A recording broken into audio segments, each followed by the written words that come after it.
Good afternoon, colleagues. Today we are going to continue um, on the aspect of interfaces, which is an aspect of um, advanced object-oriented programming. So we started looking at this, and then today our focus is going to look at the aspect of partial implementations, okay, of interfaces as well as the abstract classes. So that is what we are going to look at. Okay. So if a class if a class includes an interface but does not fully implement the method defined by that interface, then that class must be declared as an abstract. Of course, we looked at how you can declare an interface, or as a class, how a class can implement an interface, how a class can extend another class, and so forth.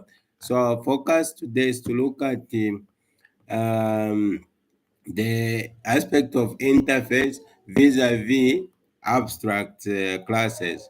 So what we are saying here is that if a class includes an interface, okay, this includes an interface but does not fully implement the method defined by that interface,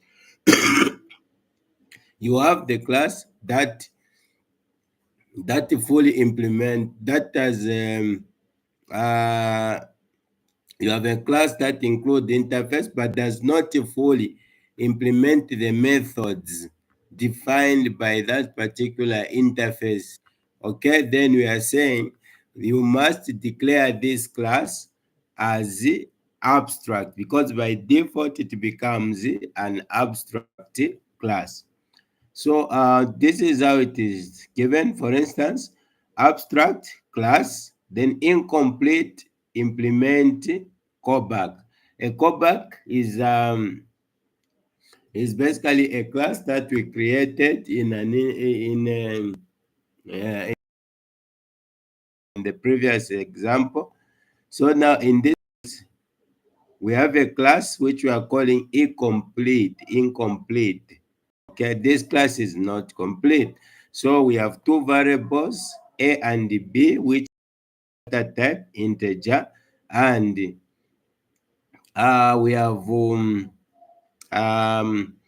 method called show. Okay, and we're trying to print the two values. Now we are saying if a class includes an interface, okay, but does not fully implement the method defined by that interface, then the class must be declared as an abstract. So here, if you look at this, we are saying the class incomplete does not implement callback and must be declared abstract. Now, why we are saying incomplete does not implement callback, okay? Why we are saying this is because you are the this one does not take into consideration, has not taken consideration the aspect of interface, okay, the aspect of the interface from the callback class. As a result, it is being declared here as abstract. So a class that inherits incomplete, okay, that inherits incomplete must implement callback. Okay, whatever inherits incomplete, the class, whatever that class would be, okay, that inherits incomplete must implement callback or be declared as abstract itself. As long as this callback is not implemented, then it means we have to um, use the word abstract.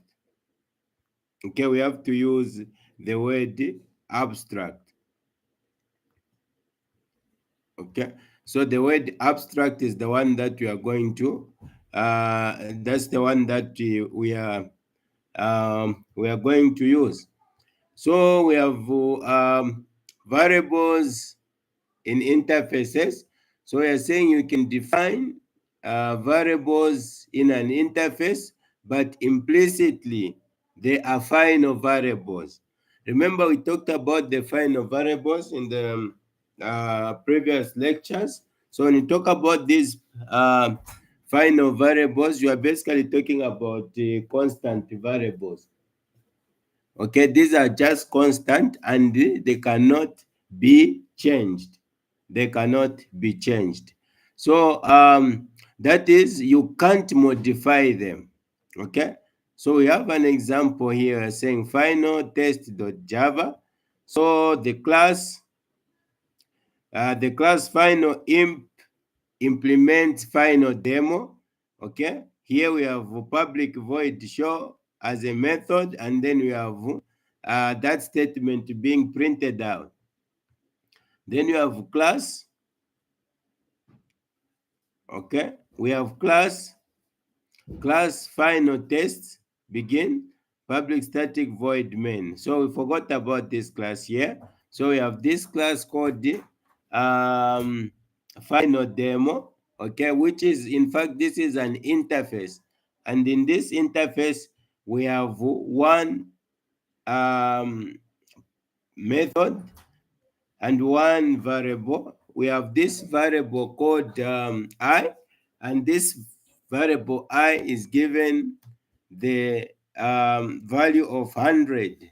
It's given a value of 100.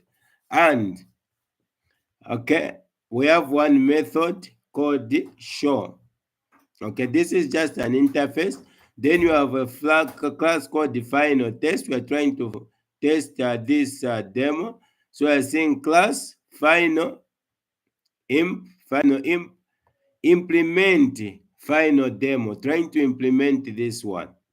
Okay, and then there's an aspect of method overriding because you have this method there, show, as well as that method there. And this is the statement that is going to be printed. So I'm going to call this method to show to test this method. So now what we are saying is that public static void main string final imp. Okay, this one here we are creating an object called fi. Okay, fi, we are creating an object of that new class, and then we say fi dot show. Once you click, we say show, then we are trying to invoke this method that is in f in the final test. And then when you run this code, you are going to see this result. Final show, that's a method. Then final variable I is initialized to 100. So what has happened is that this has implemented the what? The interface here. Okay, so interface can be extended. One interface can inherit another by use of the keyword extends. Okay, extend, like we saw in inheritance. This is an aspect of inheritance. Okay, where a parent class, a child class inherit the features of a parent class. So this is what we call inheritance. As a result, you are saying an interface can inherit another by use of the word extends, and this is the word we've been using throughout in the inheritance. So the syntax is the same as for inheriting classes. Okay, inheriting classes. So when a class implements an interface that inherits another interface, it must provide implementation for all method defines within the interface inheritance chain. So this has to be provided. Okay, for instance, one interface can extend another. This is what we have here. We are saying interface A. Under this interface, we have two methods. We have method 1 as well as method 2. Then you have interface B extend A. Okay, interface B extend A. Then we have one method in interface B. Of course, this implies that since this B is inheriting methods and other things from the parent class here. So what is happening is that despite it having this method called 3, okay, it also has method 1 as well as method 2. Now, my class implement B. My class implement B. Public void, this is method 1. We are printing implement method 1. Then public void method 2. We are printing implement method 2. Then we are printing implement method 3. Class if extend. Okay, then we are creating objects for my class is equal to OB. Okay, which class are we trying to create an object for? This is an object new my class for this one. Okay, the class that implement B, and then we have this object calling the 3 methods. Now these 3 methods are all in class B. Okay, and then when you run out this code, you are going to see these this output. Okay, so we have interface callback with one method. Okay, callback, and this method has one parameter. Then you are saying class. Okay, we are saying class client implementing callback, meaning this is trying to implement an interface. Okay, it's trying to implement callback. Then public static void main here. Under the callback, we have one parameter. We have one parameter begin sys out. Then you have that value being printed. Then you have void non-interface method system.out.println. Okay, that's just a method. Okay, then you have another class called another client implement callback. Okay, still implementing the same one, meaning we own this method of this public void callback int p, another version of callback, and what you are saying is p square is equal to p multiplied by that. Okay, so now we have to pass some parameters here when we create the interface 2. Okay, so public class void, then we create an object called for the callback called DC, and then we create another object for another client object. Okay, for this class here. Okay, for this class here, we've created another object called OB and saying c.callback, meaning we are calling the callback method, the method in the callback, where we are passing one parameter, that one. So we've passed one parameter here. Then C again is in charge to OB. So what we are saying is that we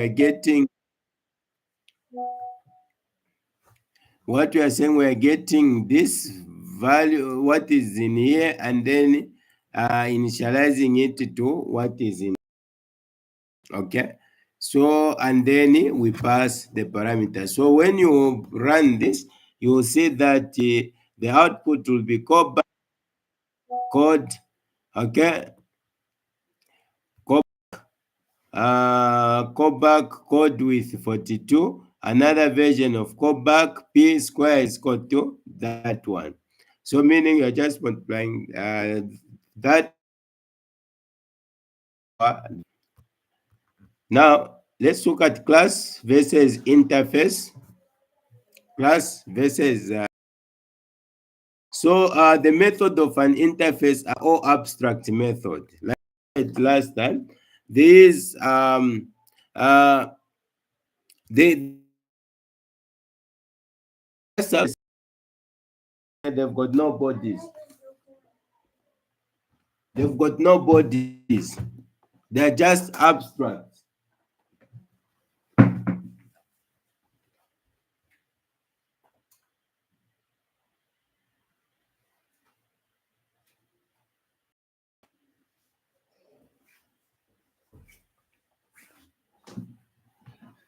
They're just abstract. So an interface can only define a constant.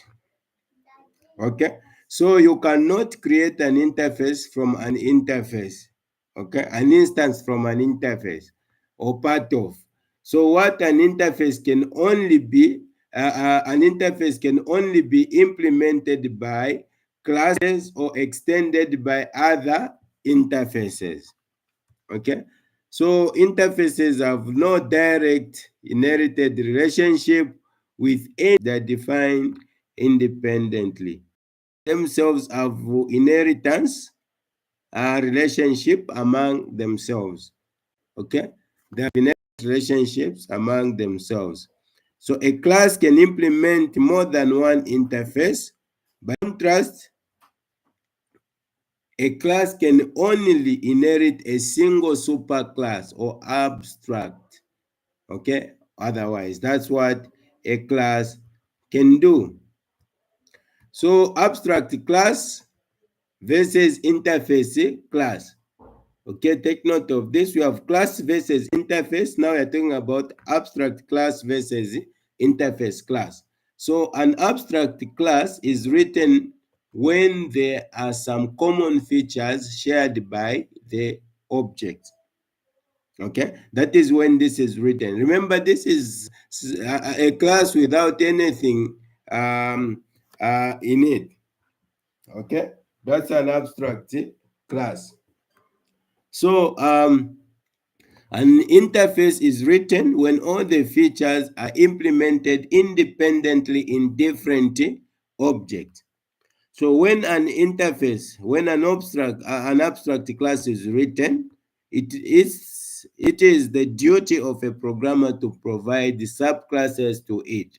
Okay. So you as a programmer, you are required to provide subclasses to it. So an interface is written when the programmer wants to give the implementation to the third party, okay, then. So an abstract class contains some abstract method and also some concrete method. And an abstract contains only abstract method. An abstract method can contain instance variables also. And an instance variable, an interface cannot contain instance variables. It contains only constant. So these are the differences between the abstract class as well as the interface class. Very important. So